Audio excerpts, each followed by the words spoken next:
Y así comenzamos el último bloque de Fuera de Serie. Estamos, como siempre les decimos, en las redes sociales, en Instagram, Facebook y YouTube, donde nos encuentran como Somos Fuera de Serie.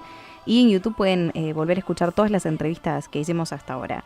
Estamos en comunicación con Lisandro Nassini, que estudió licenciatura en Administración de Empresas en la UNR y se desempeña como socio de la agencia bursátil Contartese Nassini, dedicada al asesoramiento personalizado en inversiones y financiamiento. ¿Qué tal, Lisandro? ¿Cómo estás? ¿Qué tal, Agustín? Un gusto. Igualmente. Gracias, Lisandro Nassini, por este contacto con Fuera de Serie. Muy amable, ¿eh? Gracias por invitarme, Baltasar. Bueno. Lisandro, esperamos un poco que pudieras respondernos algunas cuestiones relativas a la economía nacional en el marco de un inminente cierre de año que ya nos queda un poquito más de un mes. ¿Sí? El tema de la baja del dólar que venimos viendo desde hace un par de semanas, ¿podría ser el resultado de una nueva política monetaria del Banco Central que empieza a funcionar o quizás una muestra de confianza de los mercados tras el acuerdo del FMI? Es un poco de ambas. Ajá. De hecho, una es parte de la otra. Me refiero a que el segundo acuerdo que se dio con el fondo incluía el nuevo esquema de política monetaria, por eso una es parte de la otra. Y sí, yo diría que la baja del dólar que se viene dando es más por el efecto contractivo de la política monetaria que por el acuerdo en sí con el fondo. Es decir, el acuerdo en sí con el fondo de que te van a traer los 50.000 millones lo que hace es bajar un poco el riesgo país y tranquilizar a los inversores de deuda de que sus acreencias van a ser pagadas. Lo que hizo bajar el dólar es la política monetaria que viene siguiendo el Banco Central de St. Leris. Emisión monetaria cero intervención, bandas de devaluación graduales que acompañan la inflación, las zonas de no intervención y las zonas de intervención por arriba y por abajo de la banda, y sumado a que el gobierno va a tener que salir a vender dólares porque el fondo le prestó plata para pagar parte de su déficit, y como el déficit acá es en pesos, Claro, cuando el gobierno tenga que salir a buscar pesos para pagar ese gasto, va a tener que vender. Todo eso sumado fue haciendo, bueno, que el tipo de cambio se vaya controlando, que la volatilidad diaria, que eso es lo que realmente más afecta a la economía, la volatilidad se vaya calmando. No es tanto quizás el nivel, porque si el dólar de última se iba devaluando de a poquito, de una forma previsible hasta llegar a estos niveles, no impactaba tanto en la economía como con los saltos estos fuertes que se dan. Entonces por eso digo que fue más importante quizás la baja de la volatilidad diaria en el movimiento del dólar que en sí el valor. Pero una vez que se fue calmando, esto genera un doble efecto. Una política es solo tan efectiva como la confianza que se tenga en ella. Al ver los participantes del mercado que la política nueva iba dando resultado en el control del tipo de cambio, se cree en esa política y se opera en función de esa creencia, lo cual la vuelve a su vez más efectiva. Todo eso, digamos, desde el punto de vista fundamental. Desde el punto de vista del flujo, que es siempre la otra pata, si vos preguntás, el mejor negocio que hubo en el último mes fue vender dólares y hacer tasa de interés en pesos. Es decir, el dólar tocó 42, vos lo vendías y los recomprabas hoy, mientras tanto hiciste un mes de tasa de interés en pesos como las tasas de la LIC, hiciste casi un 20% en dólares de ganancia. Con lo cual, ese beneficio en vender dólares y hacer tasa alta en pesos fomentó la bicicleta, puso más presión a la venta y fue, digamos, acompañando. Siempre son las dos patas, lo fundamental y el flujo.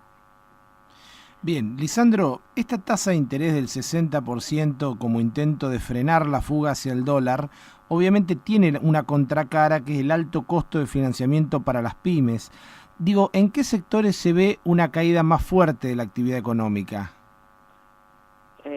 Si uno lo seguía por el EMAE, el Sí. estimador de actividad, lo vas a ver más fuerte impactado en todo lo que es consumo e industria, comercio e industria, por decirlo de una forma.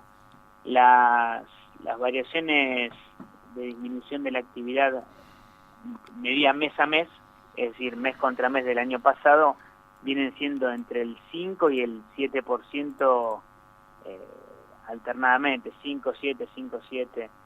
Vienen siendo muy fuertes las caídas en esos dos principales rubros, lo cual es lógico porque son dos rubros que dependen mucho del crédito para aceitar toda su estructura de trabajo, más que nada capital de trabajo.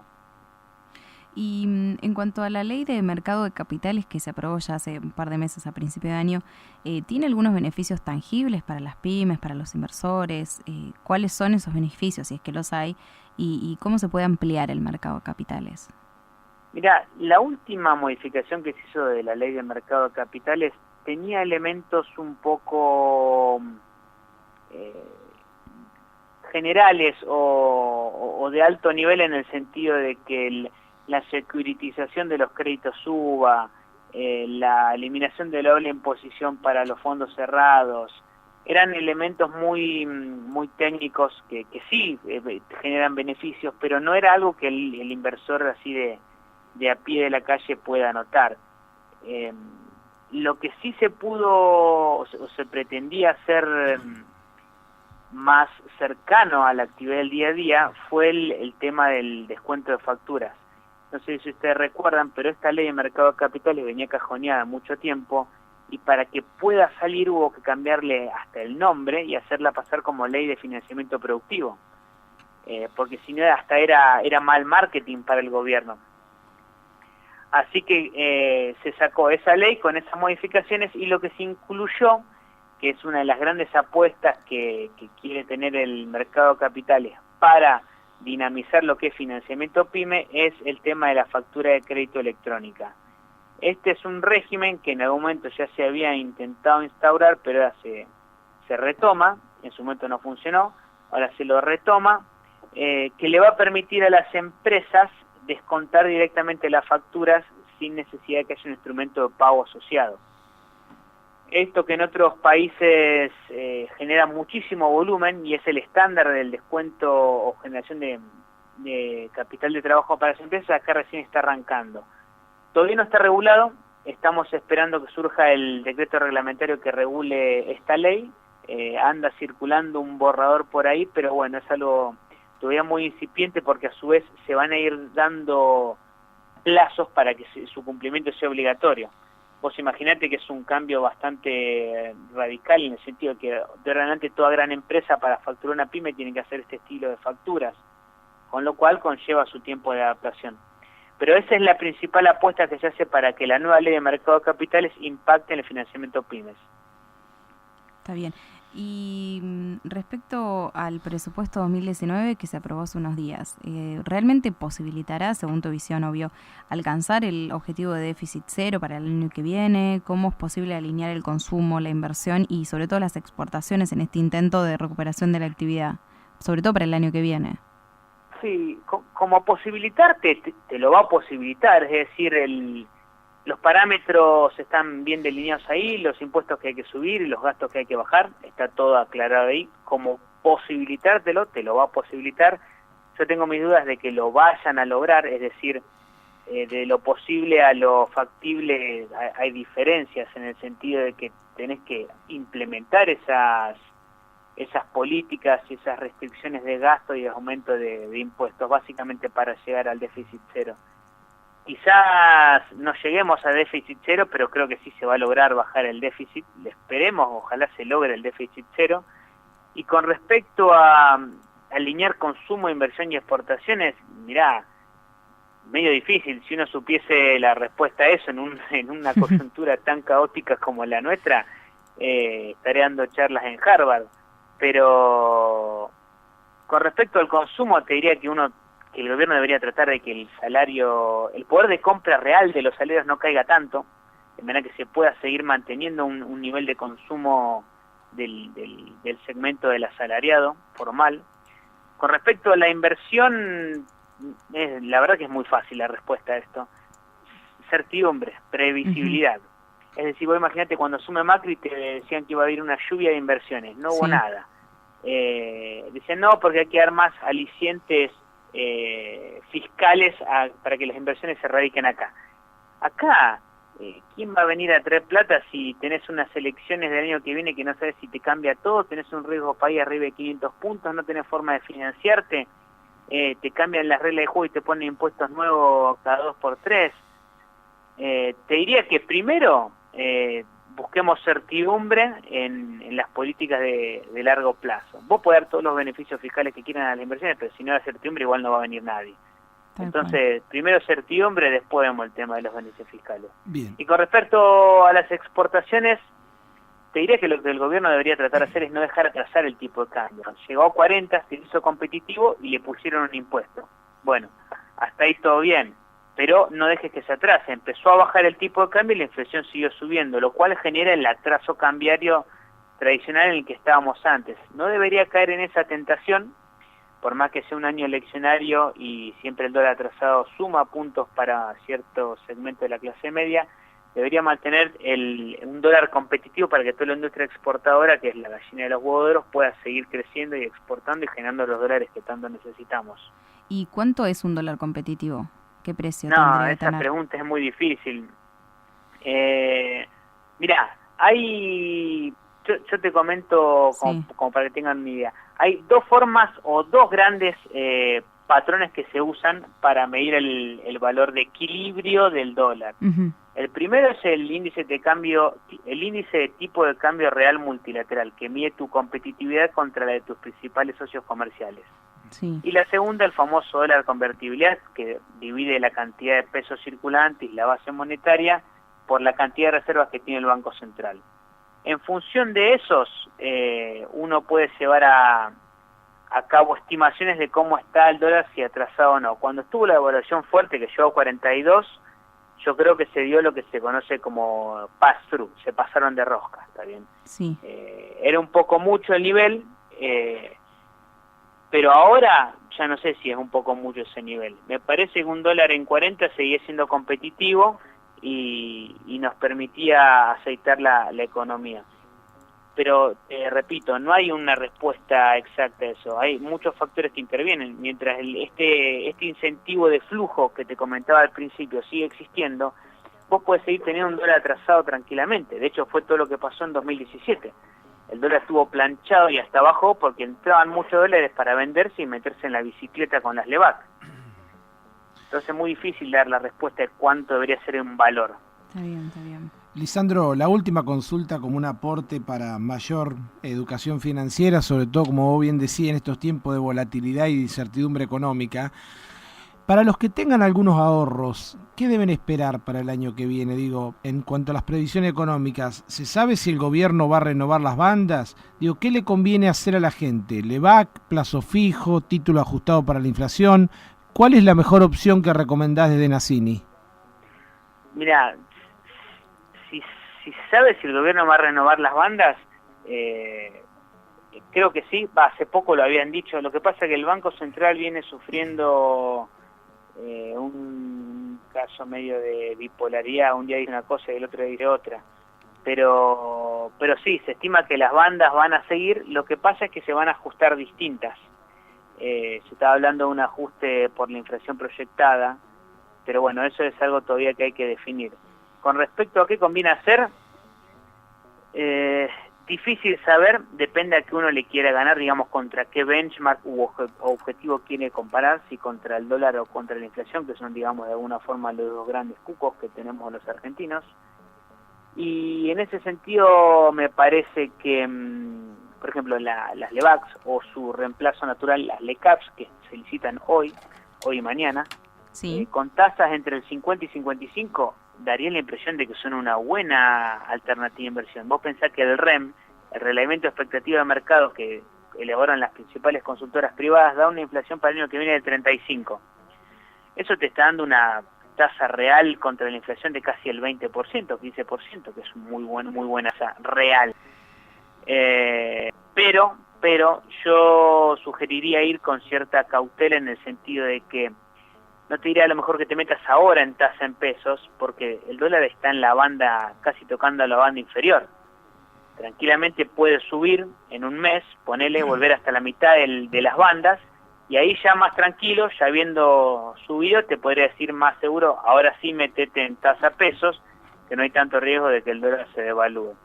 Mientras tanto, nosotros estamos sugiriendo una cartera diversificada entre tasa peso, tasa dólar. Hay buenos instrumentos en el mercado de capitales para invertirse en corto plazo en dólares. Uno de ellos son la contracara de estas tasas elevadas de financiación. Hay pagarés en dólares avalados por SGR con tasas de casi el 13% anual, que es una locura. Y para complementar el porcentaje que uno quiera de tasa de peso, tenés las LECAP, incluso las LEVAC que vencen en diciembre, y si no, alguno de los bonos ajustados por inflación, que la verdad que esos parecen tener muy buen rendimiento también. Bien. Bueno, nos quedamos con esas recomendaciones, Lisandro. Muchas gracias. No, por nada. Era el señor Lisandro Nassini, licenciado en Administración de Empresas, que se desempeña como socio en la agencia bursátil Contartese Nassini, y me parece que acá el compañero tiene un montón de cosas para decir. Sí, tal cual. Bueno, la agencia bursátil Nassini Contartese, que funciona en la Federación de Comercio e Industria de lunes a viernes, y sí, porque bueno, también la gente me dice, como la única que hace columnas es Agustina, bueno, para no ser menos, bueno, me animé un poco también a armar alguna columna. Yo te copio en la tele, vos me copias en las columnas. Bueno, es justo, un complemento. Bueno, básicamente, en el marco de todo lo que venimos hablando, se inserta la columna que tiene que ver con el sistema tributario que asfixia la actividad privada y que todos los analistas realmente le ponen foco a esto. Es por eso que de alguna manera ese es el centro de la columna que titulé, un sistema tributario que asfixia la iniciativa privada, porque en la Argentina el sistema tributario que tenemos es uno de los más regresivos del mundo en cuanto a la fijación de tributos, que por su fuerte incidencia tienden a asfixiar la iniciativa privada, porque están desalentando inversiones. Las más castigadas en este perverso mecanismo siempre son las pymes, que paradójicamente son el motor del crecimiento económico y quienes mayores mano de obra emplean. El origen de este mecanismo que castiga al que produce, al que apuesta por el país, hace que los capitales obviamente se fuguen a países donde existe seguridad jurídica, que no es otra cosa que mantener las reglas de juego, lo decía Nassini recién. No olvidemos que al capital hay que seducirlo, no combatirlo. La inflación es el impuesto más regresivo, injusto y golpea a los sectores más vulnerables. En la Argentina la inflación es el impuesto que pagan los más pobres y con el que el gobierno no ha podido aún bajar. De hecho, se espera que un 45% aproximado de inflación anual tengamos al cierre del 2018. Y en estos momentos, y como fruto de las políticas de fuerte aumento del gasto público, que hoy está en casi 34 puntos del producto, es enorme, ninguna economía se puede sustentar en el tiempo sin llegar a una fuerte crisis fiscal como la que estamos viviendo, y paradójicamente es la que sufrimos cada 5 años en la Argentina.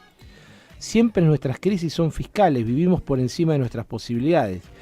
Estamos perdiendo una oportunidad histórica de subirnos al tren del desarrollo económico, como lo hicieron otros vecinos nuestros, sobre todo en estos años de altos precios de los commodities, de la baja tasa de interés y de liquidez que hay en el mundo.